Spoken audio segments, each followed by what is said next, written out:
ఇదే సోలమన్ ని మొన్న 3-4 రోజుల క్రితం మర్డర్ చేశారన్నా. అదే అన్న, చాలా దారుణం. 200 కుటుంబాలు ఊరు బయట ఉన్నాయన్నా.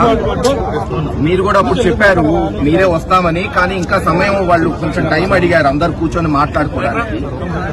ఈ లోపల ఇతని భార్య బాగాలేదని పోతే పోయినందుకు మర్డర్ చేశారన్నా. ఈ రోజు దహన కార్యక్రమాలకి మేము వస్తే మొత్తాన్ని ఊరు బయట ఆపేశారన్న పోలీసులు. ఊరు బయట కాదు, నేను ఒక్కరిని పోవాలంటన్నా, కుదరదని చెప్పాను. అందరు 100 మంది వస్తే లేదు ఊర్లోకి 5 మంది పోయి దానం చేయాలంటే ఎవరు ఒప్పుకోవట్లేదు. అందరి ఊరు బయట ఆగామన్నా.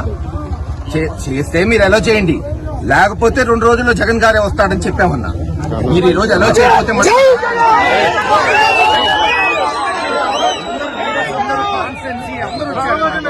మంది అసలు అమాయకుడన్నా, చనిపోయినోడికి అసలు గొడవలకి ఫ్రాక్షన్ కి ఏ రోజు పోడు పాపం. అందరు స్వచ్ఛందంగా వస్తే పోలీసులేమో ఎవరు నెల చేయం 5 కార్లు అంట. వాళ్ళు చెప్పిందంతా విన్నామన్నా. వాళ్ళు ఈ రూట్ కాదు ఆ రూట్ అంటే అదో ఒప్పుకున్నాం.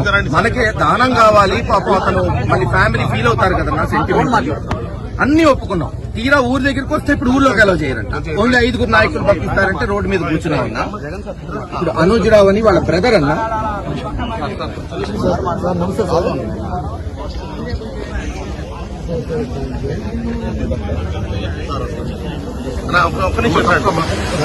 మోడీ కుటుంబ కలిసి అందరూ కూడా బయటే ఉంటున్నారు సార్. కూడా 300 నుంచి 400 కుటుంబాలు అందరూ కూడా బయటే ఉంటున్నారు సార్. ఇప్పుడిప్పుడే కొద్దిగా కొంతమంది ఈ ఇల్లు కొలలు చేసుకోవడానికి చెప్పి వస్తుంటారు సార్. అవును సార్, దాన్ని చూసుకొని మనం కొంతమంది అప్పుడప్పుడు కొంతమంది వచ్చేస్తారు సార్.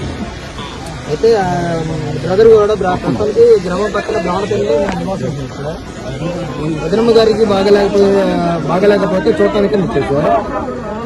ఈలోగా కలర్గా ఉన్న బ్రష్ ముఖం కడుకుందని తెలిసిన రోడ్డు మీద ఇంటి ముందుకు వచ్చినటువంటి వ్యక్తిని, అన్నయ్యని మోటమరి పేతురు కాంతారావు అనే వ్యక్తులు రాడుతో దారుణంగా తల మీద కొట్టారు సార్. దీని మీద హాస్పిటల్కి వెళ్ళేసి మామూలుగా ట్రీట్మెంట్ చేసి చూసుకుంటే సీరియస్గా ఉందని చెప్పేసారని